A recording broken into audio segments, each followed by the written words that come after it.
They say it's normal to be mean to your crush, but Akitiru never believed that theory.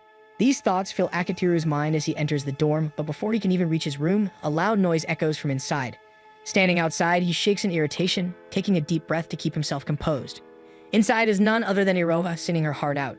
She sprawled comfortably, humming and belting out the lyrics to a song, which only fuels Akitiru's growing frustration. Then Akitiru finally snaps. He storms into his room and yanks the power cord from the outlet, cutting off the music instantly.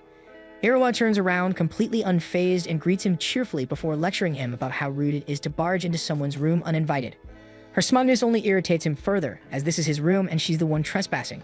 He tells her to keep her volume down before she disturbs the other residents and points to her headphones as a hint.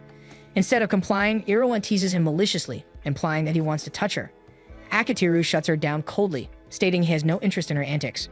Her non-stop chatter only makes him feel sick. Then Iroha accuses him of trying to catch her while changing, even joking that she'll call the police. In reality, Akitiru is the one who should be calling them because she broke into his room after all. He considers it for a moment but realizes that no one would believe him over her. She plays the victim too well. Iroha loves asserting her dominance over Akitiru. At one point, she even lies flat on his bed, deliberately emphasizing her chest. Akitiru looks away immediately, but she has hidden the dorm key between her chest. It's true he gave her the key, but that doesn't mean she can just walk in whenever she pleases. She pushes further, teasing that once he drives her away, he'll end up fantasizing about her. This finally makes Akitiru snap, so he grabs a spray bottle and splashes water on her face. They launch into another argument. Iroha insists that she's basically like his little sister since she's his friend's sibling, but Akitiru rejects that notion entirely, calling her a stranger. She continues to press his buttons, teasing him at every opportunity. Just then, Akitiru's phone rings. It's his uncle. He glares at Iroha, warning her not to mess around because his future depends on this call. She reluctantly promises to behave. His uncle, Makoto, is the president of HP1-7, a major entertainment company. Makoto calls to talk about Akitiru's bold application to the company without taking the proper exam. He isn't exactly impressed by the move, but since Akitiru is his nephew, he's willing to make it work under certain conditions. His tone suddenly turns serious as he asks Akitiru if he has a girlfriend, catching both Akitiru and Iroha completely off guard. Immediately, Iroha's eyes light up with mischief, clearly coming up with a scheme. Akitiru notices this and warns her to stop whatever she's plotting, but she ignores him. Instead, she moves closer and starts making strange noises, ensuring Makoto hears her presence on the call. Panicking, Akitiru quickly lies and says it's just a cat he adopted.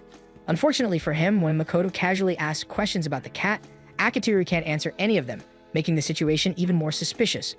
Iroha doesn't back down and continues to push Akitiru further, making him mutter curses under his breath and confusing Makoto. Desperate to keep up his lie, Akitiru pretends that the cat is attacking him to make the situation sound believable. Eventually, Makoto starts to piece things together and assumes Akitiru has a girlfriend. Panicked, Akitiru quickly denies it and struggles to shove Iroha away. Fortunately, Makoto seems pleased to hear he doesn't have a girlfriend and tells him he'll explain the details of his application soon. After their conversation, Iroha rolls around on Akitiru's bed, complaining that she's thirsty. With a sigh, Akitiru tells her to get herself a drink, and she cheerfully skips off, leaving him frustrated. The next day, during his vacant period, Akitiru spends his time writing in his notebook, reflecting on life and death and his vow to use every minute to secure a better future.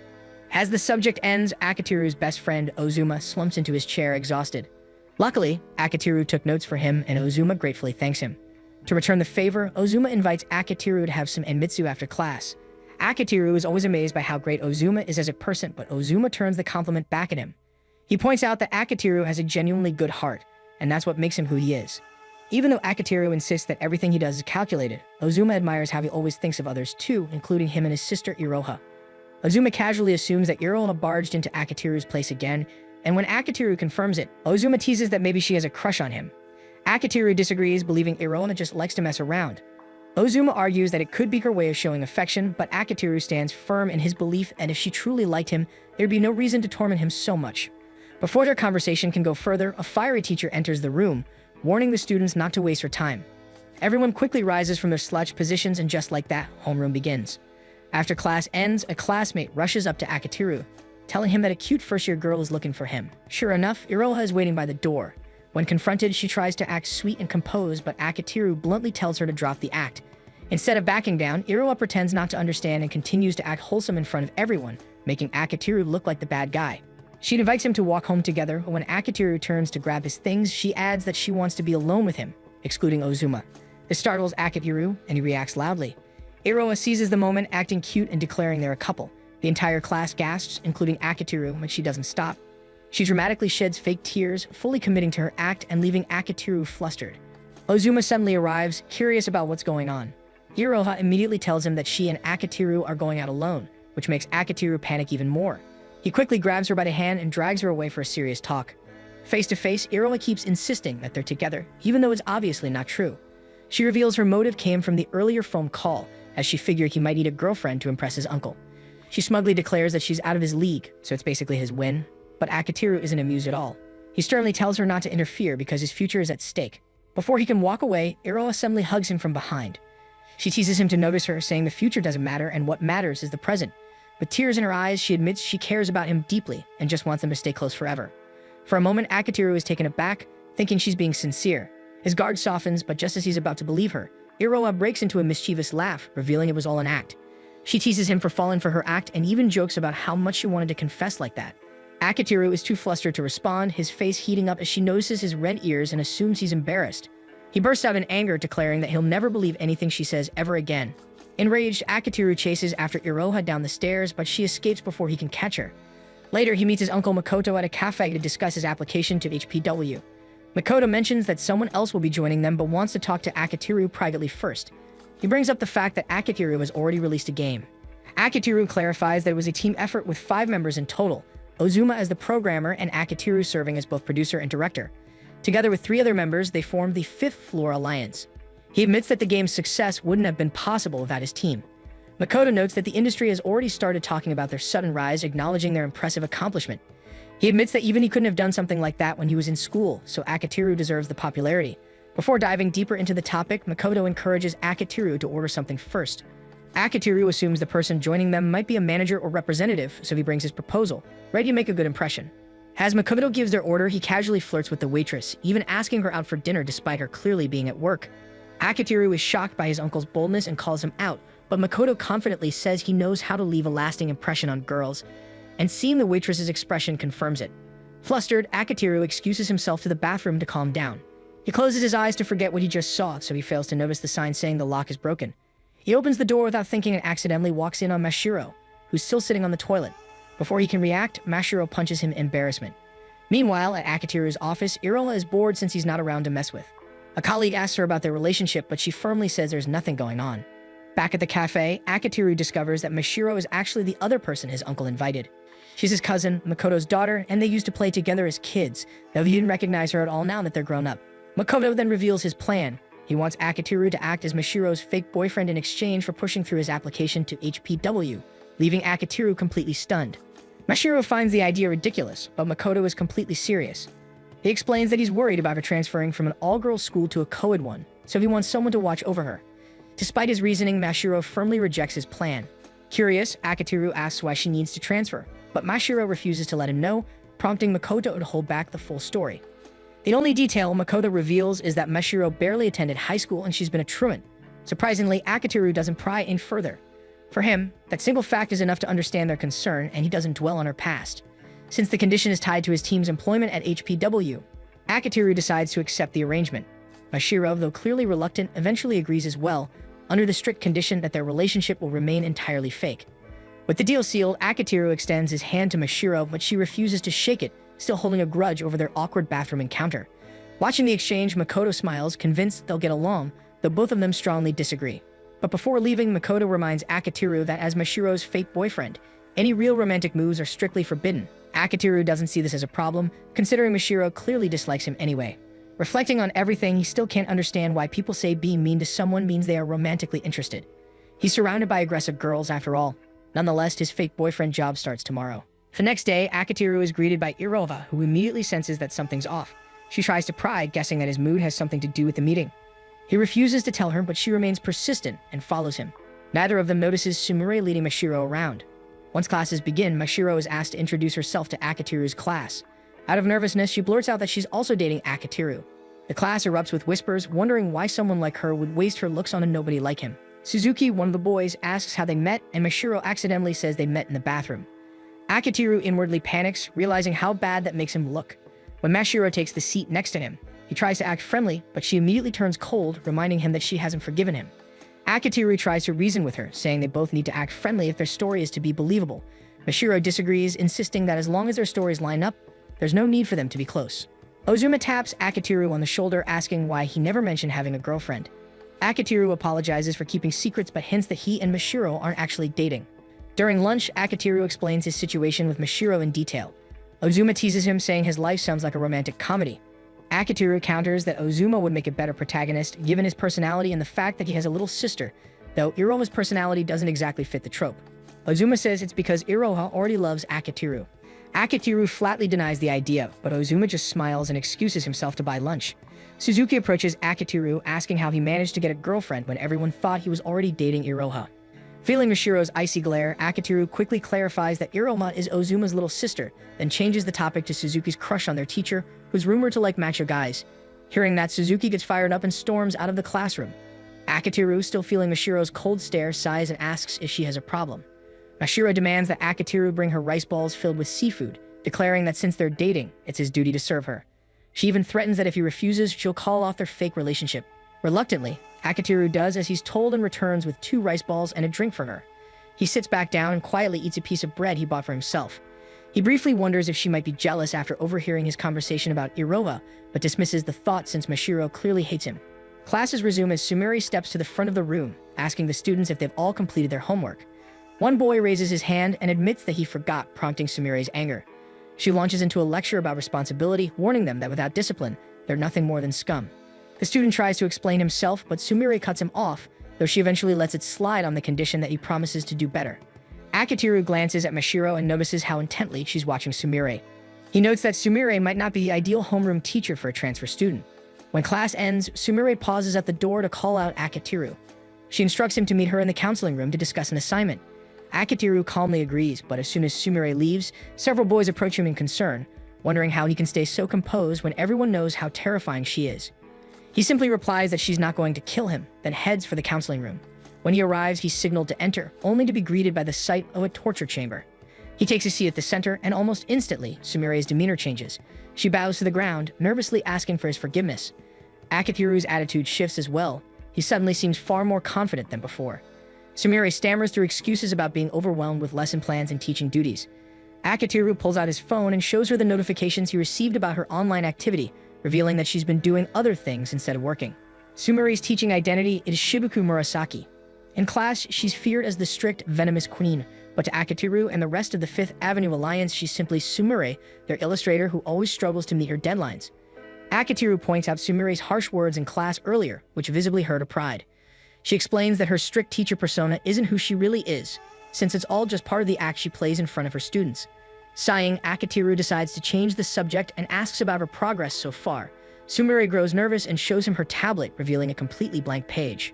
Irritated, Akiteru tries to throw her into one of the torture machines, then tugs on her ponytail as she struggles to get away. Sumire insists that she's suffering from artist block. Letting go of her hair, Akiteru sighs and tells her she should come to him if she was having trouble. Sumire protests, saying that doing so would ruin her cool image. Clearly losing patience, Akiteru presses a few pressure points on her shoulder in frustration. Once he releases her, he mutters that he never imagined Sumire could be so hopeless. He recalls the first time they met. He was scouting for potential illustrators at a manga convention but hadn't found anyone. Just as he was about to give up, he noticed a comic depicting a taboo romance. The artwork was so detailed that it immediately caught his attention. When he approached the artist to ask if she'd join his project, she turned around and, to his shock, he realized it was his homeroom teacher. That was when Akiteru decided to use what he knew about her secret to keep her working for him. Sumire still wishes that the encounter had happened differently, as it gave Akiteru the leverage to control her reputation as a reliable teacher. Akiteru tells her it's her own fault, and now that she's part of his team, she'd better start making drafts for the game. Sumire groans that she still can't draw because of her artist block. Akiteru suggests that they just sleep on it, but Sumire misunderstands and blurts out that she doesn't like boys 15 years and older. Akiteru scolds her for even thinking that way and tells her to eat something to get her blood flowing so she can focus on work. He also grants her a half-day extension, which immediately lifts her mood. Before he leaves, Sumire asks about his real relationship with Mashiro. Akiteru admits that it's a fake relationship he accepted to help them gain support from his uncle's company. Sumire then reveals that the school has special instructions on how to handle Mashiro's case. Akiteru immediately guesses that it's because she's a shut-in. Akiteru admits that that's all he knows, so Sumire explains that Mashiro was bullied at her previous school. Some of her classmates had discovered a secret she was keeping and used it to hold power over her. Sumire admits she doesn't know what the secret is, but she asks Akiteru to help make Mashiro's school life as comfortable as possible.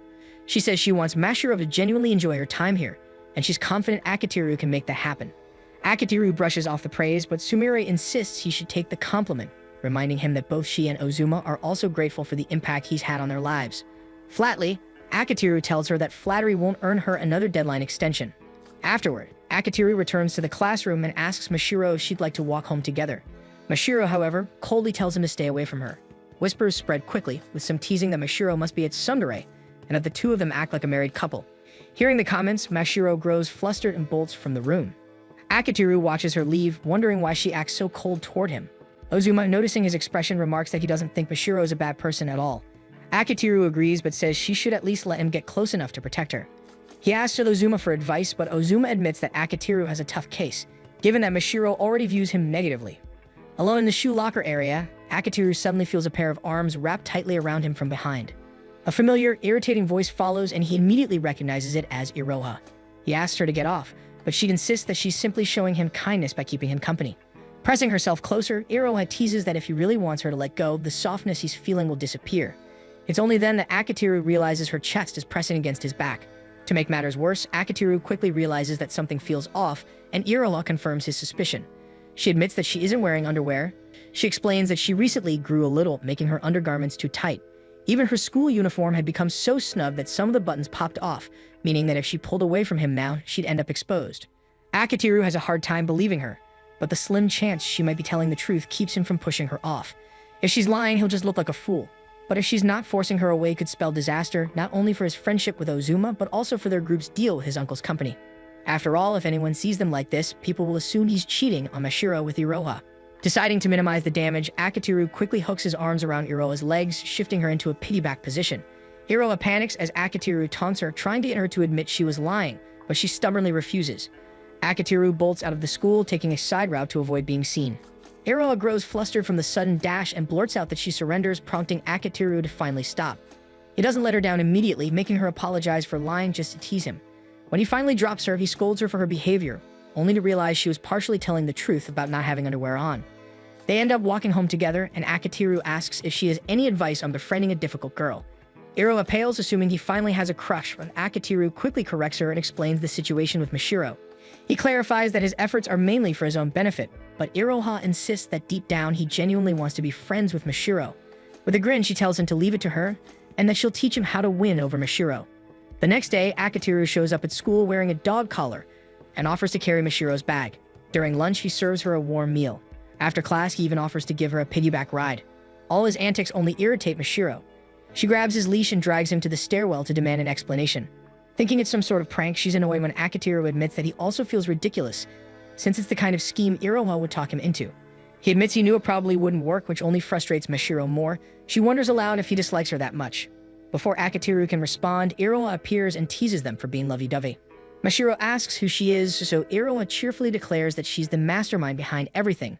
As Mashiro watches their easy banter, she can't help but notice just how close the two seem. Suddenly, Mashiro announces that she's leaving and snaps at them to stop bothering her. Later, as Akitiru and Iroha arrive home, they're shocked to find Mashiro in their apartment complex. Mashiro accuses them of stalking her, but they quickly explain that they all happen to live in the same building. Iroha cheerfully adds that she's Akitiru's sister in spirit, since her brother is his best friend. Mashiro misinterprets and assumes they all live together, prompting Akitiru to clarify that everyone actually resides on the same floor. Sumire is right next to Ozuma, and Iroha has her own apartment. At the mention of Sumire, Mashiro suddenly lashes out, saying she hates that they all live so close before slamming her door shut. Akitiru approaches her door and confidently declares that he will meddle in her life. Akitiru calls a meeting with his group in his room. He tells them that he wants to throw a welcome party for Mashiro to celebrate her moving into their apartment building. He's already set the date for Friday at 8 p.m., though Iroha worries that Mashiro might not show up. Akitiru gives her a confident smile, saying that all they need to do is bother her enough, and that he already has a plan in mind. Before his plans, the Fifth Floor Alliance enjoys a small party of their own to celebrate completing a project deadline. Sumire drinks more than usual, prompting Akitiru to scold her for being the one who's always late with her submissions. Akitiru notices that Iroha seems unusually docile and polite. Iroha explains that she feels a little out of place since she's not officially part of their team, though she's grateful to be included in the celebration. Akitiru gives her an uneasy look, realizing that when Iroha is polite, it throws him off, especially since she's usually a handful. Ozuma compliments Akitiru's cooking, especially the roast beef he prepared. In turn, Akitiru praises Ozuma's technical skills, crediting his engineering setup for allowing their files to upload much faster and helping them meet the deadline on time. Ozuma humbly dismisses the compliment, saying he doesn't think he's particularly talented and that what he does is just simple stuff. He then admits that the only reason he's able to make use of his skills is because Akitiru created the opportunity for him in the first place. So to him, Akitiru is the one who's truly talented. Iroha smiles warmly as she watches the two interact. Then Ozuma suddenly notices that Namako isn't around. Akitiru explains that Namako couldn't join them because of a personal deadline. Namako is their scenario writer. Akitiru first reached out through a fan letter inviting Namako to join their game project and was completely shocked when Namako actually replied and agreed. They haven't met in person yet, but from their online chats, Namako seems professional, reliable, and easy to talk to, unlike another adult Akitiru knows. Sumire, realizing he's talking about her, drunkenly protests. Akitiru brushes her off, saying they're only talking about Namako. When he sees how drunk she is, he asks what she's been drinking, and Iroha shows him the bottle Sumire used to mix drinks. Sumire suddenly exclaims that she feels amazing and lunges at Akitiru for a hug, which she prevents. Akitiru quickly changes the subject, calling everyone's attention to discuss their plans for Mashiro's surprise party. 6 days before the party, Akitiru makes his first attempt to invite Mashiro by repeatedly ringing her doorbell. When she finally opens the door, she's met with Akitiru's enthusiastic grin as he starts telling her about the upcoming party. Before he can finish, Mashiro slams the door in his face. On Sunday, he tries again, but this time he realizes the doorbell isn't working. Undeterred, he decides to stuff her mailbox full of invitation letters instead. 4 days before the party during class, Akitiru tosses Mashiro a note saying he wants to talk to her. They begin passing notes back and forth, with Mashiro asking if what he did yesterday counts as bullying. Akitiru quickly denies it, insisting he just wanted to invite her to a dinner party. Mashiro isn't convinced, pointing out that her mailbox was overflowing with invitations, making it look more like a trash can. When he tries to ask for her Lime ID, she immediately refuses. Deciding to take a break, Akitiru vows to try again the next day. Unfortunately, Mashiro completely ignores and avoids him. On Wednesday, Akitiru catches her right as she steps out of the elevator and reminds her about the party, only for Mashiro to call him a stalker. The next day, he asks her again at school, but Mashiro scolds him for doing it in public. After classes, Akitiru and Iroha head out to shop for party supplies. While browsing, Iroha gets distracted by a stall offering free samples of sausages stuffed with melted cheese. She urges Akitiru to try one, but he gets embarrassed and refuses. The saleslady mistakes them for a couple and encourages him to take one for his girlfriend. When he refuses again, she insists that he should because his girlfriend looks sad. Not wanting to be embarrassed by Iroha, Akitiru reluctantly agrees to try it. But as he reaches for the sausage, Iroha pulls it away, teasing that if he really wants it, he should beg for it. Realizing she's only doing this to embarrass him, Akitiru decides it's best to play into her hand. When Iroha offers to feed it to him, he silently vows to get her back for this later. He eats the sausage and admits it tastes great, while the saleslady watches them fondly from her stall. As they move to a different aisle, Akitiru asks how Iroha can so easily say "I love you" to people. Iroha replies that it's easy when she genuinely cares about them, prompting Akitiru to quietly compare her to Mashiro, who struggles to be honest with her feelings. Iroha asks if Akitiru has managed to get Mashiro to accept their invitation. Akitiru admits he's a bit lost on what to do next. As Iroha reaches for a can of tomato sauce on a high shelf, she struggles to grab it while telling him that maybe he just isn't trying hard enough. She points out that when Akitiru truly wants something, he's usually insistent. After all, he managed to convince both Ozuma and Sumire to team up with HPW. Akitiru replies that it was a necessary move for their studio if they wanted bigger support. Iroha says that Akitiru has a knack for understanding what people really want and uses that to persuade them to try things they normally wouldn't. Akitiru explains that it's only because he saw Ozuma and Sumire wasting their talents that he wanted them to use their skills for something meaningful. Iroha smiles at his reasoning and tells him that his true talent lies in helping people bridge the gap between their wants and their dreams. She finally manages to grab the tomato sauce but loses her balance and nearly falls, only for Akitiru to catch her. Relieved, Iroha grins and remarks that another one of Akitiru's good points is making sure their group doesn't take their freedom for granted. She says that's probably why Ozuma trusts him so much. Akitiru thanks her for the kind words and feels determined to convince Mashiro to come to the party. Meanwhile, over at Mashiro's place, Mashiro tells herself there's no way Akitiru can make her go. On the day of the party, Akitiru can't find an opportunity to approach her during class. Instead, he checks in with Ozuma to make sure everything's ready. Ozuma confirms and jokingly tells him he owes him one for pulling everything together in under a week. Confidently, he leaves the classroom and Akitiru announces that their plan to get Mashiro to attend the party starts now.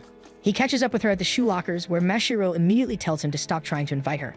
Akitiru apologizes and promises not to pull any more tricks. Still, Mashiro doesn't seem convinced. He insists that he just wants to walk home together since they live in the same building.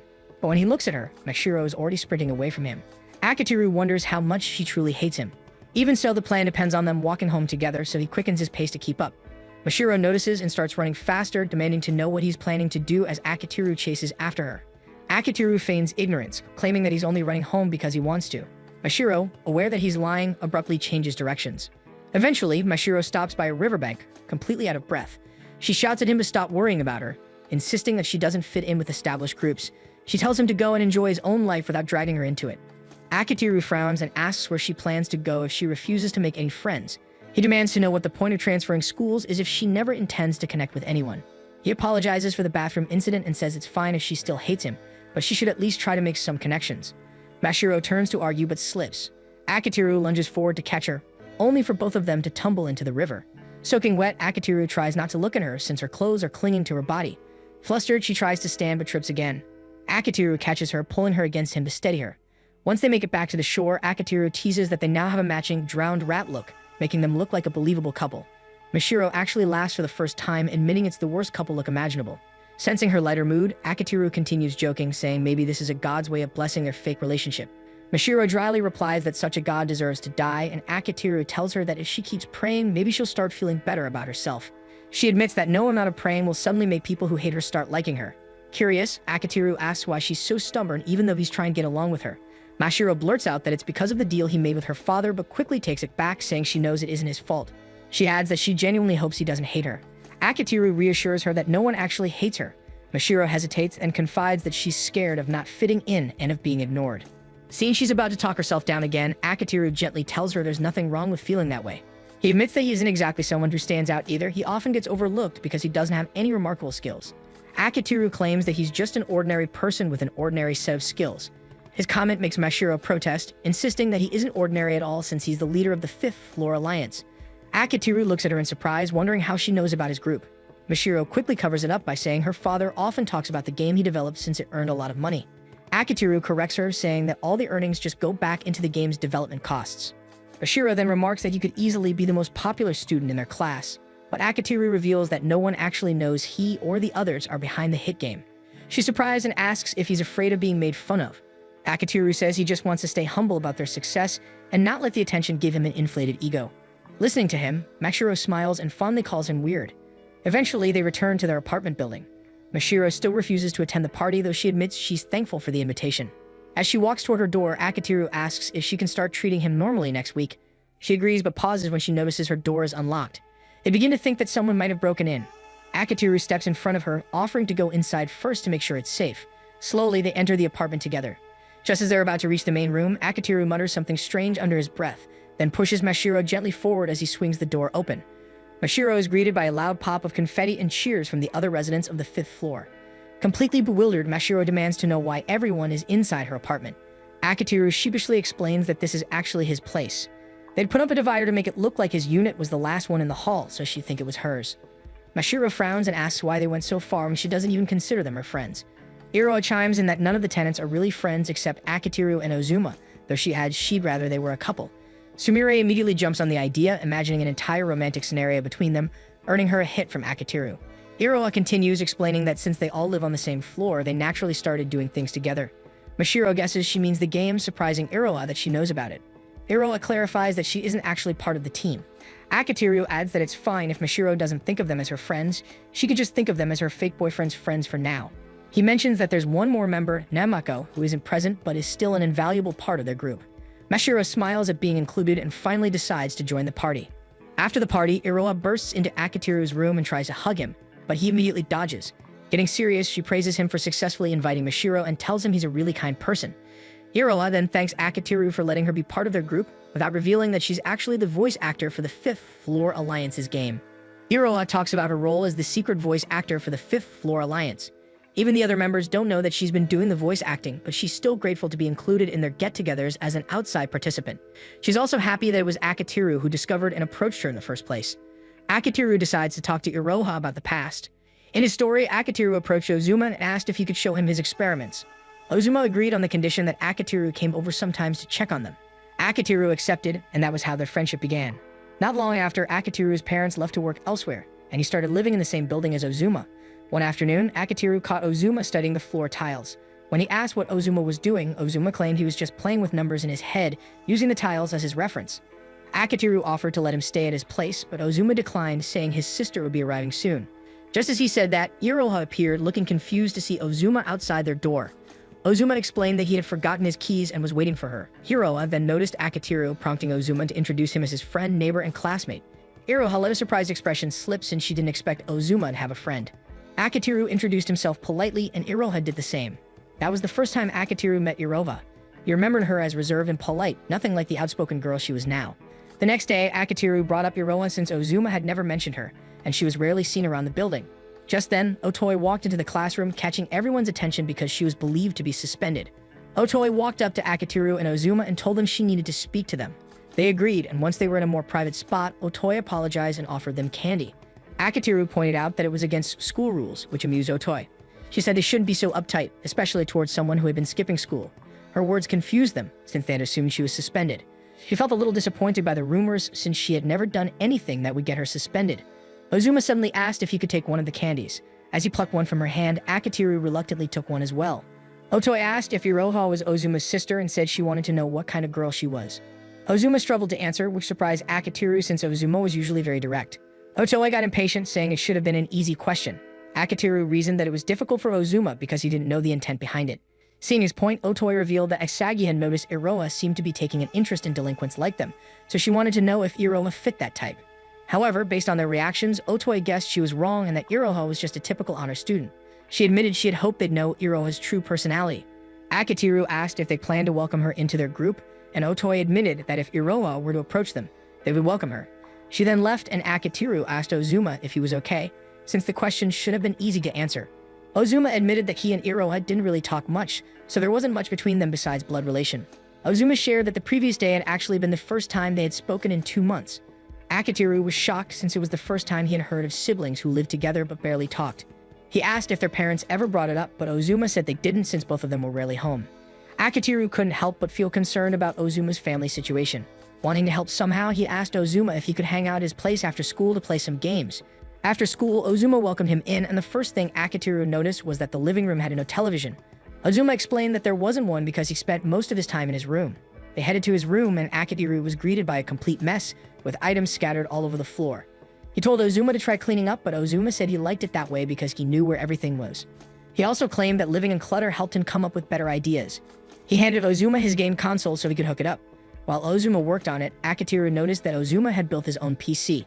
They started playing, and soon Akitiru heard Iroha enter the apartment. He excused himself, saying he needed to go to the bathroom, but in truth, he just wanted to learn more about Iroha. As he leaned closer to hear what Iroha was doing in her room, he noticed that it sounded like she was talking to someone. Just as he tried to make out the words, Iroha unexpectedly opened the door to step out, leaving Akitiru frozen awkwardly in front of her. She was about to scream, but Akitiru quickly covered her mouth and pulled her into her room, shutting the door behind them. He told her he would remove his hand if she promised not to scream. When she nodded, he let go, only for her to slap him.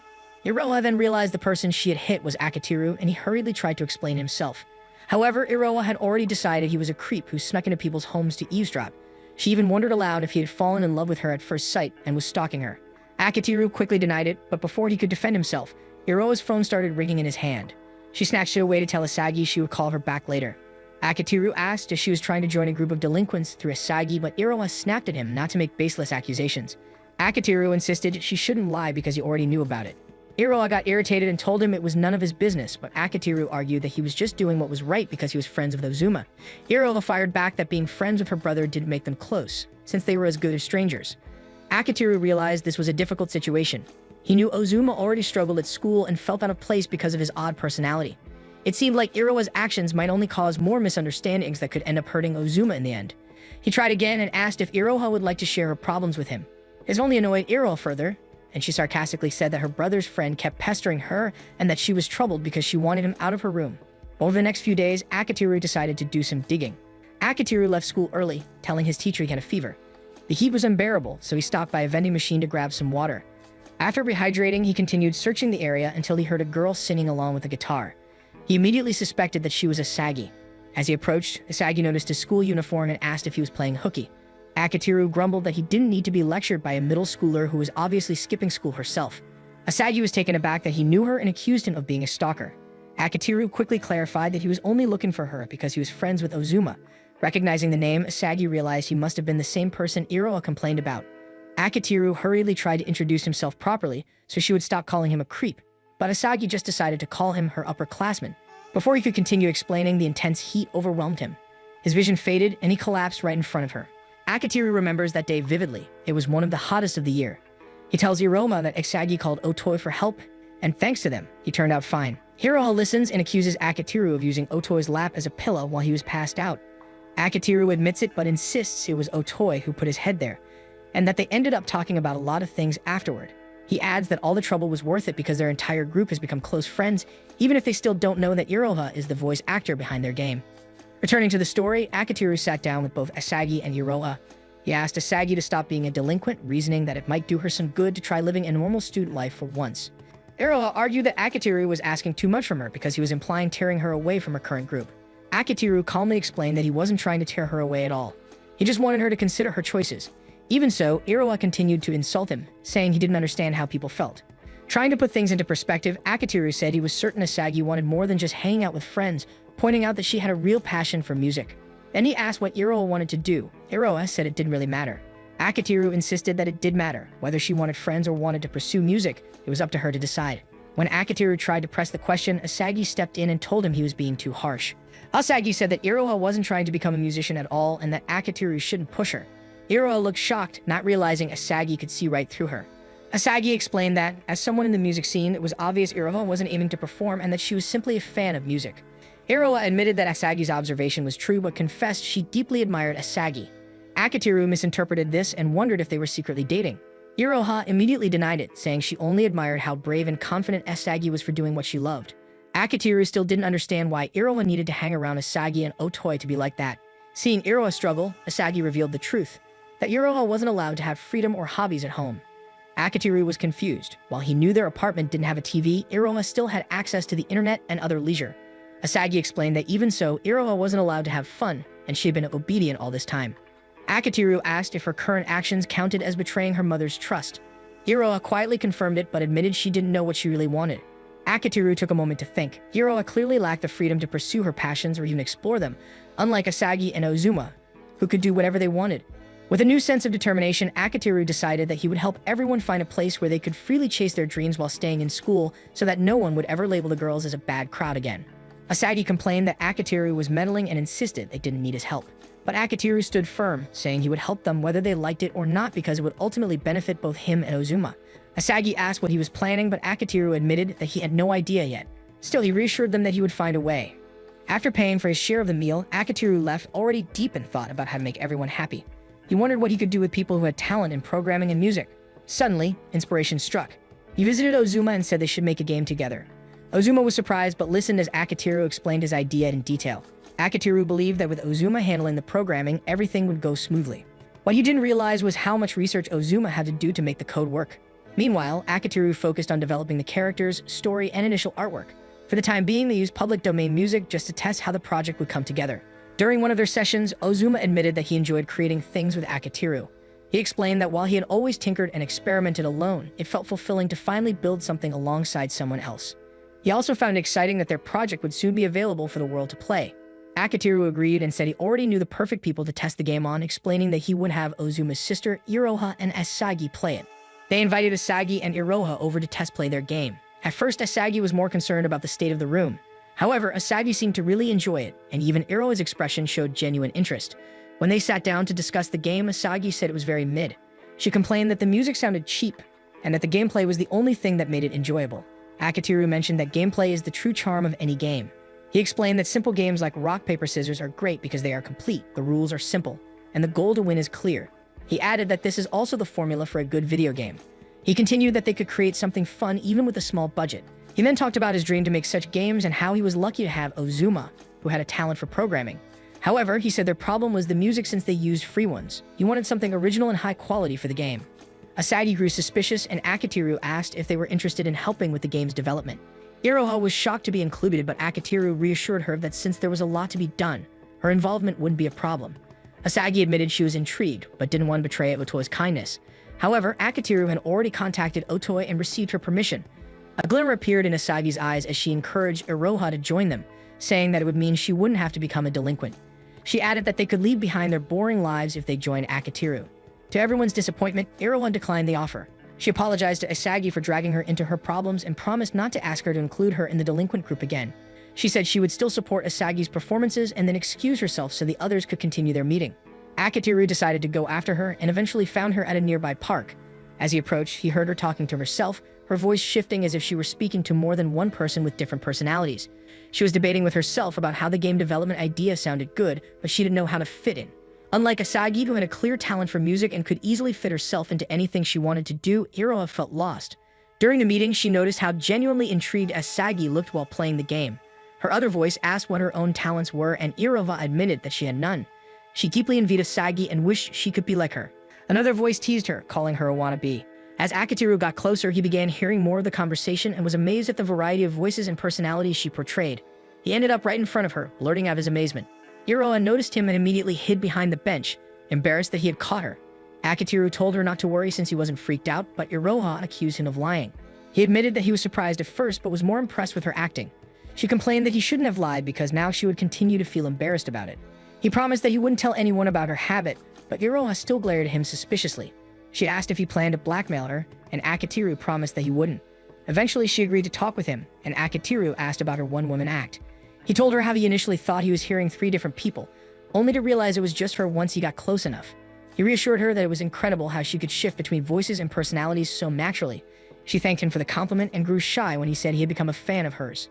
She explained that it was just a habit she picked up when she was bored after watching anime and cartoons. She found the characters cute and started mimicking their voices. However, her mother wasn't fond of the hobby. Her mother had caught her, then asked Iroha to stop doing voices and to focus only on studying. Iroha admitted that she never asked her mother why it upset her, but seeing her expression made her feel guilty. When their television was eventually banned, she grew bored and started creating her own characters and stories, acting them out in secret. She soon realized that she didn't have a talent for creating original stories, so she decided to base her characters on the people she had met in her life. Akitiru understood then why her characters sounded so stereotypical, but he still praised her for being able to perform her act without a script. Iroha asked if Akitiru had any background in drama, but he denied knowing anything about it. However, he revealed that his mother was a makeup artist and that he used to tag along on several of her projects. Because of that, you could tell that Iroha was exceptionally good. Iroha felt shy being praised, but Akitiru continued, saying she had a natural talent for seeing the depth in people's personalities. However, he knew that Iroha would never use her talents because she feared betraying her mother. He then asked why things seemed strained between her and Ozuma. Iroha admitted that she felt Ozuma didn't want anything to do with her. Akitiru guessed that she was waiting for someone to save and change her so she could be free. Iroha looked sad but admitted that he was right. Akitiru suddenly told her to trust him, promising that he would be the one to change her and drag her into doing something fun. Iroha was hesitant at first, but Akitiru asked if she enjoyed portraying different characters. Iroha admitted that it was all she had ever done, though she wasn't sure if it really meant anything. Akitiru told her that this was exactly the path an actor should follow. In that moment, Iroha realized what she wanted, and that was to become an actor. Akitiru urged her once more to join their group, assuring her that they would take precautions so her mother wouldn't find out. Iroha asked why he was trying so hard for her, and Akitiru simply said he was doing it for Ozuma's sake. Iroha agreed to join, but only if Akitiru would call her Iroha without any honorifics.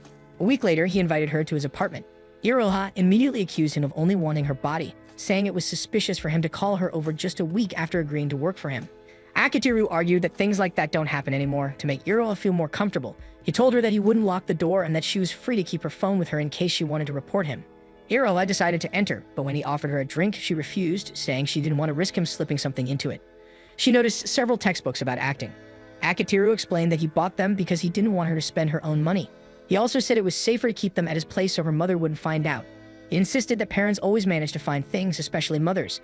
Iroha suspected that this was just an excuse to have her come over regularly, but apologized and acknowledged that he was genuinely trying to help. Soon, Akitiru created a training schedule for her to improve her skills. They began with vocal exercises and watched acting lessons online. They also watched movies together and shared their thoughts afterward. Iroha even started practicing dubbing anime by muting the sound and reciting the lines herself.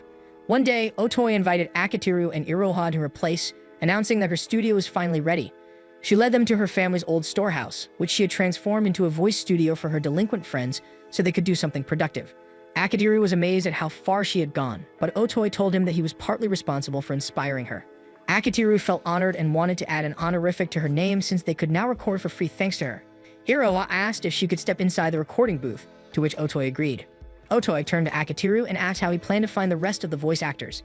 Akitiru smirked and said that Iroha could handle all the voices herself. Otoy found that hard to believe since the game had male characters too, but Akitiru assured her that Iroha was more than capable. Iroha pulled the script from her bag and signaled to Akitiru that she was ready to record. Otoy watched from the window, excited to see just how good Iroha was. By the time they finished recording, it was already evening. Otoy was surprised at how she managed to record every character perfectly. Akitiru gave her a smug look, saying that he had practically raised her since he was her producer and manager, though he admitted that Iroha had the talent from the very start. One day after they watched a movie, Iroha was gushing over one of the actors, making Akitiru tease her for having a soft spot for handsome guys. Iroha explained that it wasn't really about his looks but his boyish behavior that made her excited. Akitiru was surprised that girls found that kind of trait charming, which led Iroha to argue that his perspective on what girls liked was outdated. Akitiru worried that she might be angry with him, but Iroha teased that she would just give him the cold shoulder, so she warned him not to make her angry. She then turned shy and thanked Akitiru, explaining that she was starting to understand why Ozuma liked hanging around him so much. Apparently, Ozuma had told her that Akitiru was like a light shining down on him, and Iroha felt that a star perfectly described what he was to them. Akitiru felt touched until Iroha turned it into a gag by saying that his last name kind of sounded like the word star. She then mentioned that she had recently spoken to Ozuma. It looked like he was really enjoying working on the game. Iroha explained that Ozuma rarely talked to anyone in the family and spent most of his time in his room tinkering with machines. She shared that this was the first time he genuinely seemed happy doing something. Iroha believed that a big reason for that was Akitiru's involvement in his life. Though Akitiru only saw himself as Ozuma's friend, it was something Ozuma had wanted for a long time. Akitiru then handed Iroha a present. When she opened it, she found a headset inside. He also gave her a spare key to his place, so she could come over any time to listen to music or watch anime and movies. She felt deeply grateful to Akitiru that day since she finally had a place where she could truly be herself. In the present, Iroha fondly looks at the key that was given to her, but Akitiru complains about how she steals things. Iroha argues that he gave her permission, but Akitiru says he wouldn't have if he'd known she would become such a pain to have around. Iroha teases that Akitiru is in love with her, but Akitiru corrects her, saying he loves her talent. He tells her that she is undoubtedly a genius, which makes Iroha feel warm inside. Akitiru warns her not to get a big head, and she playfully complains that she needs praise to grow. He then asks if the situation at her home has changed, but Iroha says that if it had, she wouldn't be in his apartment. She thanks him again, saying that she owes who she is now to him. Akitiru, however, says that Iroha wouldn't have eventually caught someone's eye even without his help. He cites Asagi as an example since she was scouted shortly after they made their first game and later moved to the US to pursue music under a label. Iroha says that Asagi is grateful to him since she still works under him. Iroha complains that he should just accept everyone's gratitude. Akitiru figures that the reason she came over is to make him realize everyone is thankful for him and calls her a meddlesome junior. When Akitiru looks up at the sky, Iroha decides to hug him from behind. He admits that the hug is comfortable. Iroha then confesses that she wants to be more than just his friend's younger sister, but Akitiru tells her that she shouldn't think they are that close. Iroha tries to hide her disappointment, but Akitiru realizes that things need to change because of Mashiro's addition to their group. He realizes that he needs to be friends with all of them, so he invites Iroha to go shopping with everyone, saying that they should all be friends. As she bathes, Iroha thinks to herself about how gifted she is at reading people. However, it caused her to become more withdrawn, and she credits Akitiru for changing that part of her. She's aware that she often takes advantage of his kindness, and she even feels guilty about it. But she can't help feeling a bit irritated with him yesterday because she had assumed he was asking her out on a date. It turned out he just wanted the entire group to go shopping together. Iroha predicts that Ozuma will probably decline, while Sumire might not want to go since they are all of her students. However, she's fairly certain that Mashiro will agree to go, and that Mashiro has feelings for Akitiru. She believes that today will be a battle between her and Mashiro, and fired up by the thought of competition, she swears out loud that she will not lose. When Akitiru arrives at the meeting spot, only the three of them are present. Iroha scolds him for making them wait, and Mashiro even agrees with her. Akitiru can't help but think the two get along surprisingly well when they team up to diss him. Suddenly, Iroha links arms with him, which flusters him. She cheekily explains that friends linking arms is normal, but Akitiru protests that only girls do that with other girls. Iroha defends herself, saying she only knows how girls get along. Akitiru considers scolding her, but before he can, Mashiro nervously links arms with his free arm, explaining that if linking arms is normal, then she has to do it too. Akitiru tries to convince her that it isn't normal, but Mashiro refuses to believe him. Iroha suddenly bursts out laughing, saying the three of them look like a real harem. Akitiru turns even redder as Iroha laughs uncontrollably. She tells him she has no shame and that her own embarrassment doesn't matter as long as she can keep making Akitiru uncomfortable, which only makes him more annoyed. Akitiru decides to start the outing with a movie, but both Iroha and Mashiro want to watch different films. Both girls insist that their choice is better and soon begin arguing about which movie to watch. Akitiru watches them bicker, clearly not tired of hearing them fight. Iroha accuses Mashiro of pretending to defy popular opinion just to seem cool, while Mashiro fires back, claiming that Iroha only follows trends and can't even explain the movie in depth like a real fan could. However, Iroha isn't fazed and confidently declares that she spends hours studying and watching various films. Akitiru dryly points out that she can only do that because she sneaks into his apartment and uses his streaming accounts. Without missing a beat, Iroha claims that Akitiru's home is also her home. Mashiro is shocked at how close the two seem, and Iroha, noticing her reaction, decides to boast that she's at Akitiru's apartment almost every day. Realizing that Iroha is intentionally trying to provoke Mashiro, Akitiru steps in and suggests that they could each watch their chosen movie separately and meet afterward, but both girls reject the idea, scolding him for missing the point of a group hangout. Akitiru realizes he can't win against them and proposes that they settle it with a game of rock, paper, scissors. Iroha wins, so they all end up watching her choice, much to Mashiro's disappointment. After the movie, Akitiru admits that it turned out to be pretty good. They later decide to stop by the food court. Iroha excuses herself, and Akitiru casually guesses that she's heading to the restroom. She invites Mashiro to come with her, but Mashiro declines. After Iroha leaves, Akitiru asks if Mashiro is still nervous around her. Mashiro admits that she is, even though she knows Iroha is actually a nice person. Akitiru tries to reassure her, saying that most people don't quite know how to handle Iroha either, but Mashiro quietly adds that Iroha's energy reminds her of the people she dislikes. Akitiru notices that Mashiro is genuinely bothered, so he gently tells her that she can talk to him about it if she wants. Suddenly, Mashiro hears a familiar voice calling out to her. Two girls from her old school approach and start mocking her. They notice Akitiru and begin making fun of him too. Mashiro starts trembling in their presence, and seeing this, Akitiru decides to speak up since they won't stop running their mouths. The girls aren't fazed at all. They keep insulting Mashiro, teasing her about the novel she writes, and threatening to tell Akitiru about it. Having heard enough, Akitiru suddenly stands up and firmly tells them to stop and get out of the area. The girls act tough and claim they have a strong guy with them, but Akitiru counters that he has even crazier people backing him and Mashiro. He knows how terrifying Sumire can get, so his threat isn't an empty one. One of the girls notices his confidence and whispers to her friend that it might be better if they leave. They quickly run out of the food court just as Iroha is about to rejoin Akitiru. Akitiru checks on Mashiro and asks if those girls were the reason she started skipping school. Mashiro quietly admits that they are, but refuses to talk about the novel they mentioned. Instead, she bolts from the area. Iroha urges Akitiru to go after her, and they decide to split up to cover more ground. After running around aimlessly for a while, Akitiru realizes he needs to think instead of just searching. He recalls that Mashiro had wanted to watch a particular movie earlier. He finds her inside the theater watching the shark movie they didn't get to see, and takes a seat beside her.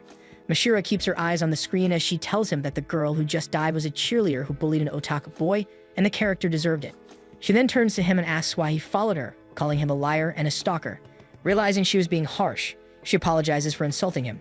Instead of getting mad, Akitiru tells her that insulting him is better than doing nothing. He tries to guess what kind of insults Mashiro would throw at her bullies if she had the courage. Mashiro lets out a small sound of approval before admitting that she's very awkward around people she doesn't know.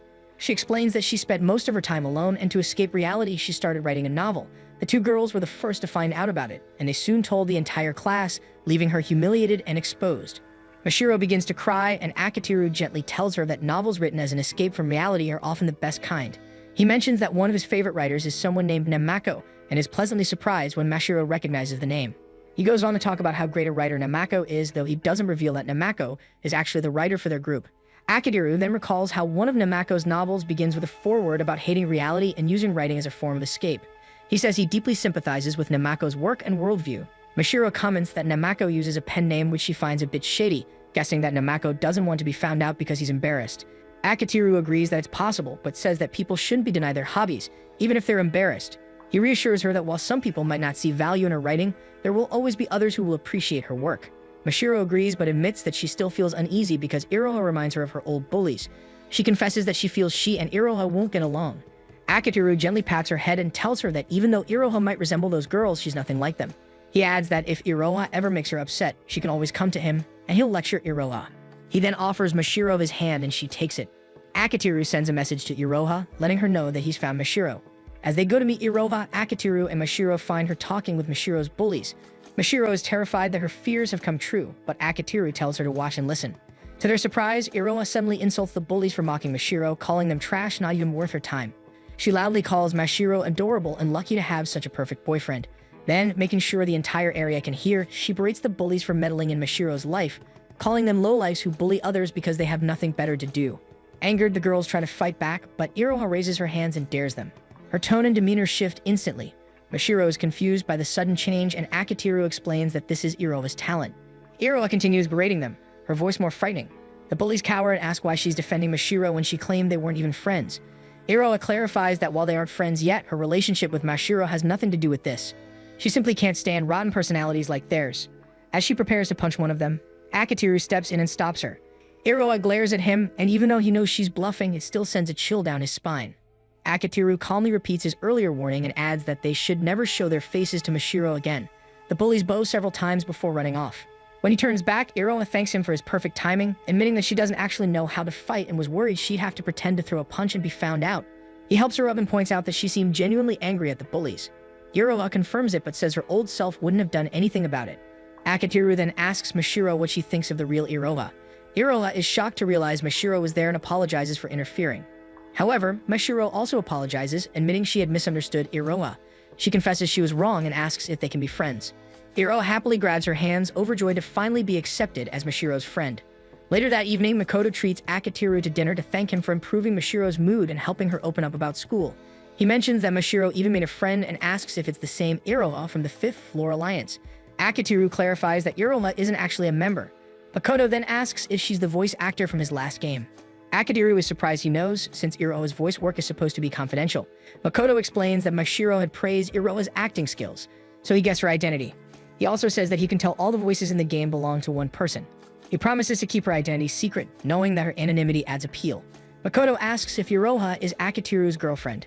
Akitiru firmly denies it, and his confidence convinces Makoto. However, Makoto warns him never to become Mashiro's boyfriend. Akitiru replies that he won't since he's sure Mashiro doesn't even like him that way. Makoto looks at him in disbelief over his cluelessness, but decides probably for the best. Meanwhile, Mashiro is happy she decided to transfer schools and meet her allies. Still, she isn't ready to tell Akitiru and the others that she's actually Namako. She admits to herself that while she was thrilled to hear Akitiru say he admired Namako, she now realizes she wants to be special to him as herself. Elsewhere, Iroha lounges in Akitiru's room as usual, listening to music. When Akitiru suddenly turns up the volume, she gets mad and tells him to take responsibility if her eardrums get damaged. With a deadpan expression, Akitiru says he'll marry her to take responsibility, then immediately adds that it's a joke since the headphones aren't loud enough to cause damage. He explains that he spent good money on them and notices how worn they are from frequent use. Iroha tells him she uses them constantly to study her craft. Akitiru says that if she's truly grateful, she should stop teasing him, but she playfully replies that teasing him is how she shows gratitude. She admits she likes him enough to get jealous of Mashiro, but Akitiru doesn't believe her. Iroha says she was ready to become Mashiro's rival, but Akitiru reminds her that they ended up becoming friends instead due to the bully's involvement. Just then, Akitiru receives a message from Namako, only to see that it's a confession of love directed at him. Akitiru wakes up one morning shocked to see Mashiro on top of him. He backs away as Mashiro offers him a huge bowl of food. She encourages him to eat, but Akitiru can only stare at the enormous amount of seafood in the bowl. Mashiro becomes sad and apologizes, saying she only knows how to cook seafood. Akitiru is weirded out by the sudden change in her mood and asks if she hit her head. Mashiro smoothly tells him that she simply fell head over heels in love with him. Akitiru tries to make sense of everything happening this morning. He wonders if the reason Mashiro is here is because he responded to her confession of love, which he only vaguely remembers receiving. Mashiro sets down the food and climbs back into bed, telling him they should act like normal lovers. She begins kissing him and pinning him down as he struggles to push her off. It isn't until later that he realizes it's only a dream and Iroha has been shoving a popsicle into his mouth. Allowing himself a few moments to recover, Akitiru finally snaps, bites down on the ice pop, and sits up, but she claims she's just being a good junior trying to wake up her senior. Akitiru tells her to wake him up normally, but she complains that his reaction is too dry for someone who was just woken up by someone as cute as her. Akitiru tells her not to complain since at least he isn't a creep. Iroha starts eating the ice pop and teasingly asks what would turn him on. Akitiru notices her uniform and quickly turns away. Iroha takes this as a sign that he finds her chest attractive, but Akitiru explains he's only complaining because her uniform is worn sloppily. Akitiru asks why she's in his apartment so early, so Iroha points at his digital clock, showing that it's already an hour past his usual wake-up time. She reveals that Ozuma sent her because he wasn't responding to her brother's messages. Akitiru pales. At first he thinks this is another one of Iroha's tricks, but she insists she isn't mean enough to change his clock. He asks Iroha if today is a weekend, but Iroha proudly declares that it's a weekday. Akitiru considers looking for a doctor's appointment he can schedule, but Iroha jokes that if a doctor were to see him, they would assume he's sick for completely different reasons. She tells him to hurry so they can make it to school on time. Akitiru rushes through his morning routine, his mind still on Mashiro's text confession. He's certain it was a real confession, but he can barely remember how he responded. He checks their message thread, rereading her confession. He can't believe it's from the same Mashiro who acts like she hates his very existence. He wonders if her feelings are genuine since her actions say otherwise. Still, he knows he needs to take this seriously because ignoring it could end up hurting her. He decides the best thing to do is to be honest about his own feelings. Once he's finished getting ready, he and Iroha rush to school. When they stop at a traffic light, she tells him he should just take it easy and show up late. Akitiru explains that he can't do that because his reputation could be ruined if he's late even once. Hiroa argues that one later rival won't destroy his world, but Akiteru says he also can't live with himself if he gives Sumire an opportunity to scold him about tardiness, especially since he always nags her about deadlines. Hiroa finally understands his refusal to be late, then asks if it's okay for them to be seen going to school together. Hiroa explains that her concern is about what Mashiro might think. Akiteru pales at the mention of Mashiro's name, and Hiroa teases him for being popular with the ladies. She even says that if a ladies' man doesn't spend an evening with a girl by a certain age, he'll start repelling girls instead of attracting them. Hiroa then grabs his arm and teasingly offers herself so he can practice and make his first time with Mashiro flawless. Instead of getting flustered, he simply pulls his arm back and calls Hiroa an idiot. Hiroa gets irritated because he didn't react the way she wanted. Akiteru teases her that if she wants him flustered, she should try sneaking up on him in the evening. Hiroa screams that she will as Akiteru runs toward the school. Hiroa watches him go fondly, knowing their relationship will have to remain stagnant for now. Akiteru manages to make it to his classroom before the first period. He notices Mashiro sitting right next to his desk and decides to try talking to her about her message. Mashiro acts as if he's an eyesore, not even acknowledging that she sent anything to him. Akiteru notices she's colder than usual and asks if he did something wrong, but she answers that simply hearing his voice makes her sick. Akiteru stares at her in shock, wondering if this is the same person who confessed to him the night before. Realizing something, he quickly tries messaging her. Mashiro responds that she feels embarrassed. Akiteru looks up from his phone, but Mashiro only gives him an icy glare. When he looks back at his phone, Mashiro is a completely different person, gushing about how much she wants his attention. He feels stressed by the constant personality shifts between the Mashiro in real life and the Mashiro who's chatting with him on her phone. Sumire enters the class and strictly praises everyone for their good attendance and punctuality. However, Akiteru can't take her seriously because he knows she rarely meets her own deadlines. Before beginning her lesson, Sumire tells them that drama nationals are approaching and the drama club she moderates will be representing the school. However, they still lack talented members, so she encourages the class to join so they'll have a better chance of winning gold. Ozuma pokes Akiteru's back, concerned about how unusually late Akiteru woke up. Akiteru says he's fine and that he just ended up falling asleep longer than expected. Ozuma admits he's worried Akiteru is pushing himself again and reminds him to take things easy. Akiteru smiles and tells Ozuma he shouldn't work too hard either because the Fifth Alliance would fall apart without him. Ozuma then takes out his phone and says he wants to talk about the new game's story. Akiteru says he read it and thinks it's really bad. Ozuma agrees, even pointing out a particular scene that doesn't make sense. Akiteru says it progressively gets worse, even mentioning that it somehow turned into a musical toward the end. They both wonder what happened because their original game was a horror game, so it should have been obvious that the sequel would follow the same themes. They wonder if Namako is in some sort of slump, so Akiteru decides everything can be fixed with a simple discussion. Ozuma and Akiteru then feel a strange glare in their direction and see Mashiro staring at them. Mashiro feels a bit jealous, thinking Ozuma and Akiteru are too comfortable with each other to simply be just friends, but she quickly shakes the thought away once she realizes it. Akiteru notices her, and another wave of stress comes over him. He has to learn how to deal with Mashiro's hot and cold personality, as well as Namako's loss of direction. The number of irregularities is just too much. He needs to get Namako back on track, or the future of the Fifth Floor Alliance will be bleak. Meanwhile, Hiroa has a hard time controlling her smile in class. Her mind keeps drifting back to her morning walk with Akiteru, even though she is supposed to be focused since she's an honor student. She also notes that her mood isn't entirely giddy. She feels troubled after seeing Mashiro's confession. A classmate then calls Hiroa, telling her someone wants to talk to her. Hiroa checks and sees it is Mashiro. Stepping out to talk, Mashiro thanks her for taking the time to see her. Since they are still in public, Hiroa puts on a pleasant and polite personality. Mashiro notices but doesn't take the hint. She assumes Hiroha is playing around and decides to act like a mouse. When Hiroa doesn't mirror her behavior, Mashiro realizes she read the signal wrong and apologizes. She thought it was something normal high school girls do, so now she feels embarrassed. Hiroa finds her fumbling cute but notices several students watching them. She brings Mashiro to a more private area. Mashiro admits she is worried because Akiteru entered class later than usual today, and she was hoping Hiroa might know the reason. Hiroa tries to insist that Akiteru is human and will have occasional inconsistencies in his schedule, but Mashiro insists he doesn't, noting that he always arrives at the exact same time. The fact that Mashiro memorizes Akiteru's daily habits and can confirm it makes Hiroa feel uneasy. When Mashiro explains she is worried because she thinks he might be sick, Hiroa suggests simply asking Akiteru. Mashiro says she gets too embarrassed, and given the timing of events, it would feel awkward to speak to him. She doesn't mention the confession, but Hiroa already knows since she was there when Mashiro sent the message. This also means Akiteru hasn't given Mashiro an answer. She feels sorry for not telling Mashiro the truth, but it's hard to predict how Mashiro will take the news. Seeing how earnest and worried Mashiro is and how much she depends on her, Hiroha decides to help ease Mashiro's worries. She tells her that Akiteru simply overslept because he was tired, and it's unlikely he is sick since he's a major health nut. Mashiro feels relieved and considers taking lunch alone today so Akiteru can focus on getting better instead of looking after her. Iroha tries to convince her to invite Akitiru to lunch since he usually eats alone anyway, but Mashiro says she will only trouble him. Iroha is certain that if Mashiro acted this sweetly in front of Akitiru, he would surely be smitten with her. The bell rings, so Mashiro heads back to class but asks Iroha if they can meet up again. Iroha is taken aback but reassures her that they can meet anytime since they're friends. Once Mashiro leaves, Iroha can't help but worry about Akitiru. Lunch arrives and Akitiru decides to eat alone. He had planned to use this time to talk to Mashiro, but she had immediately rejected his invitation. Iroha decides to sit beside him, cheerfully offering her company. Akitiru scolds her for being too friendly when he's supposed to be dating Mashiro, but Iroha says it's fine since most people at school don't even know who he is. Iroha insists he should enjoy eating with a cute girl like her and even offers him a rolled omelette. He sighs and refuses, prompting Iroha to complain about how much of a bummer he is. Akitiru corrects her, saying sighing has its benefits, but she should reflect more since she is the main reason he sighs. He then decides to ask Iroha about Mashiro. Since Iroha saw the confession, he admits he's been thinking about his answer. He's tried talking to Mashiro, but she keeps turning him down. Iroha feels irritated when Akitiru mentions that this is the first time anyone has confessed to him. He notices Iroha has a strange expression and doesn't understand why she's upset when he's trying to open up.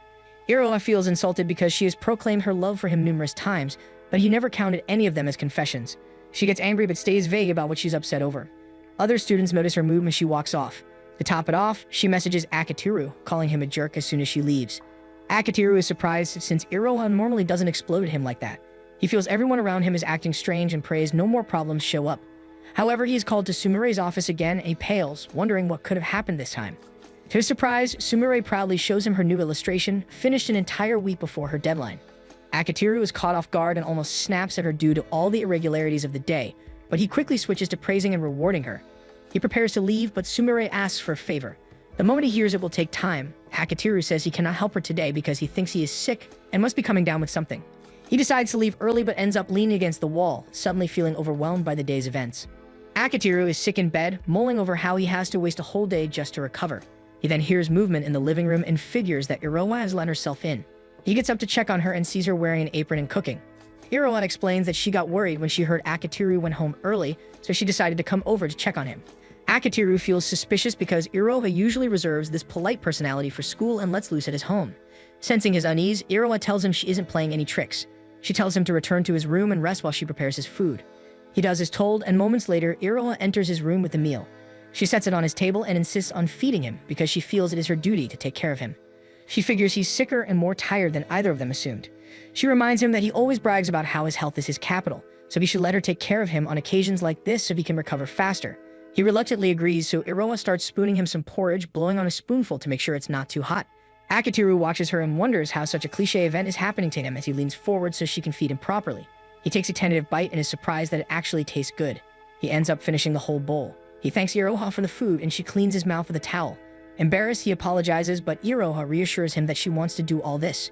She then tells him she'll clean up the mess and head home so he can focus on resting. After she leaves, Akitiru stares at the door, fully expecting Iroha to burst back in and announce she's staying longer in her usual playful tone. When she doesn't return, he messages her to ask if she's playing tricks on him. She replies harshly, and Akitiru can't help but think she's trying to be the opposite of Mashiro. Recently, Mashiro has been really sweet to him over text while maintaining her cold personality in real life, whereas Iroha is the reverse. He realizes the two of them are always driving him up the wall with their personality shifts. Akitiru feels a headache forming as he tries to figure out how to deal with the two of them. Suddenly, Ozuma calls to ask if Akitiru is okay. He claims he knows Akitiru is having a problem right now because he created a system that monitors Akitiru's heart rate around the clock. Akitiru admits that it's a little creepy. Ozuma laughs and says it was only a joke. He just figured something had happened because Iroha had arrived home and shut herself in her room.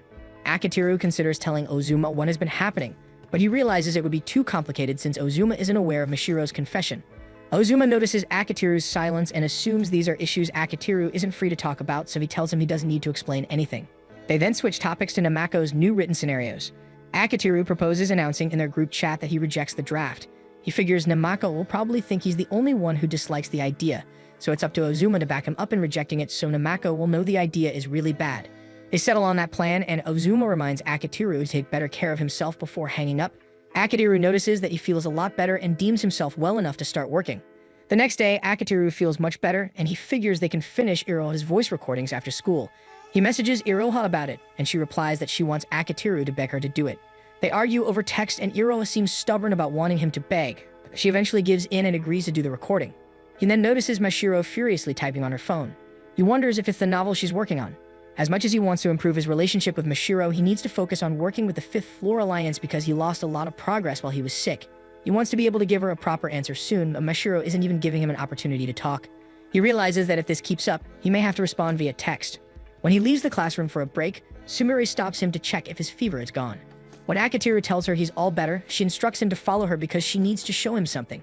Akiteru recalls that she had wanted to show him something before, but he had refused because he was dealing with too much at the time. He agrees to follow her now since she makes it sound very important. In her personal counseling room, Sumire begs Akiteru to save her drama club. She explains that the club might get disbanded if they do not at least pass the regional preliminaries of the National High School Drama Fair.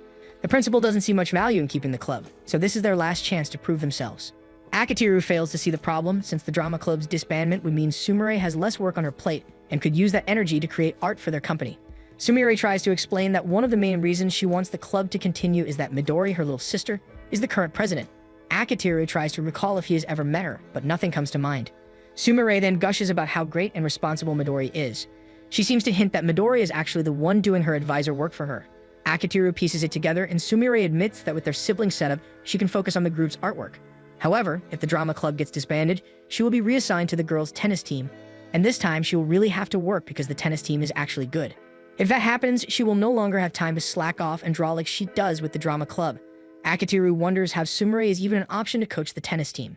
Sumire nervously admits she used her usual personality to convince the principal that she can handle sports. Akiteru scolds her for putting her image above her actual capabilities and causing all these problems. Sumire begs and explains that she had to make others think she isn't a nerd and faking it was the only way she knew how. Akiteru sighs, but he knows he has to help because Sumire won't have time to draw for them if she gets reassigned. He stands and asks Sumire if the drama club is really that bad, and she confirms that they are, which is why she's begging for his help. She promises she will meet her deadlines if they manage to pass the preliminaries. Akiteru scolds her again since she should always meet her deadlines, but Sumire insists it would be much worse if they lose and she ends up coaching the tennis club. She eventually convinces Akiteru to attend at least one of their practice sessions during lunch hour. Practice is held in a classroom at the end of a hall on the 4th floor. Many believe the room is cursed, so the drama club made it their unofficial base for meetings and rehearsals. They peek inside and see some of the club members practicing. Akiteru then recognizes Midori. Midori is at the top of their grade, having earned perfect scores across all subjects since entering high school. She is known as a prodigy among prodigies, especially since she manages to balance club responsibilities without losing her #1 position. Akiteru deadpans that they might need a DNA test because Sumire is nothing like Midori. They peek inside again, and at this point, Akiteru is convinced they don't need to worry since Midori should be capable of handling everything. Midori announces the start of the dress rehearsals, and Akiteru is surprised when the girls set everything up with proper equipment, sound, and lighting. However, his hopes drop once he sees Midori and the others are performing stiffly in mushroom costumes. The performance is confusing and the acting is nearly lifeless. The music and lighting also clash with the tone of the play, making Akiteru question what he's even watching. There is also a misplaced gong that Midori keeps striking, making the script almost impossible to hear. The script itself doesn't make much sense to begin with. Once the play ends, Akiteru turns to Sumire and tells her he doesn't understand how the performance can be this bad or how broken the script is. Sumire smiles. She knew that having Akiteru watch even one practice would make him understand how doomed they are to fail the preliminaries. Midori, on the other hand, is delighted with the performance and proudly tells the club members that they scored at least an 80 in today's rehearsal. This prompts Akiteru to reveal himself and say that the performance was bad. Everyone is shocked to see him there, and Akiteru explains that he couldn't stay silent when they all believed they performed well, even though the quality was worse than an elementary school performance. Midori tries to explain, admitting that they haven't improved much recently, but she insists they are better than he thinks. She then notices Sumire standing by the doorway. She is surprised to see her, but says she is happy that Sumire has been more active in their practices lately. Sumire says that since the competition is coming up, she wants to do her part as their advisor and make sure she leads them all to victory. Midori and the girls are touched by her words of encouragement. Sumire then introduces Akiteru, and Midori wonders if he is the new member Sumire has been mentioning. She insists that the club is already perfect with its current members and that they cannot entertain a new one. Sumire corrects her and states that Akiteru will be the super producer who will lead them to victory. Midori complains because nothing seems extraordinary about Akiteru. To her, he looks plain and boring, but Sumire insists that he is very talented as a producer and can elevate the drama club's performance. Midori decides to accept the idea but still questions Akiteru's achievements. Akiteru waits to hear how Sumire will explain things, and Sumire decides to lie, claiming he has produced several hit Hollywood movies, much to Akiteru's horror. Midori and the girls seem to believe the explanation, and soon the girls are eagerly waiting to hear his advice. They even feel like they finally have a real shot at winning the nationals. However, Midori then asks what his relationship with Sumire is. She assumes he must have a romantic relationship with her because that's how Hollywood producers are known for having questionable relationships with beautiful women, and she believes that Sumire fits the type perfectly. Akitiru argues that he would never look at Sumire that way, and he refuses to stand there and be insulted by Midori any longer. He decides to leave. The girls begin to panic, and Sumire manages to catch up to him by the stairs. He explains that he could have helped, but he isn't willing to go as far as producing everything for them, especially when Midori clearly dislikes him, so he won't force his help on her. Sumire tries to convince him again, but Akitiru tells her that the real problem is that they can't act, and he can't teach them how to perform at their level. He doesn't tell Sumire that he actually could, and that Iroha could coach them even better, but that would mean exposing Iroha as their voice actress, a secret kept from everyone in their team. He tells Sumire that this is the end of the discussion, and that the Fifth Floor Alliance already has too many problems. He doesn't have time to help the drama club. Sumire begs again, saying she won't be able to illustrate if she ends up reassigned to the tennis team. Akitiru scolds her, insisting she still needs to illustrate for them regardless, and that as their advisor, she should find a solution to save the drama club. He walks away from Sumire, and his thoughts drift to Iroha. He is certain Iroha would shine on stage as well, but because of her circumstances, she may never get the chance.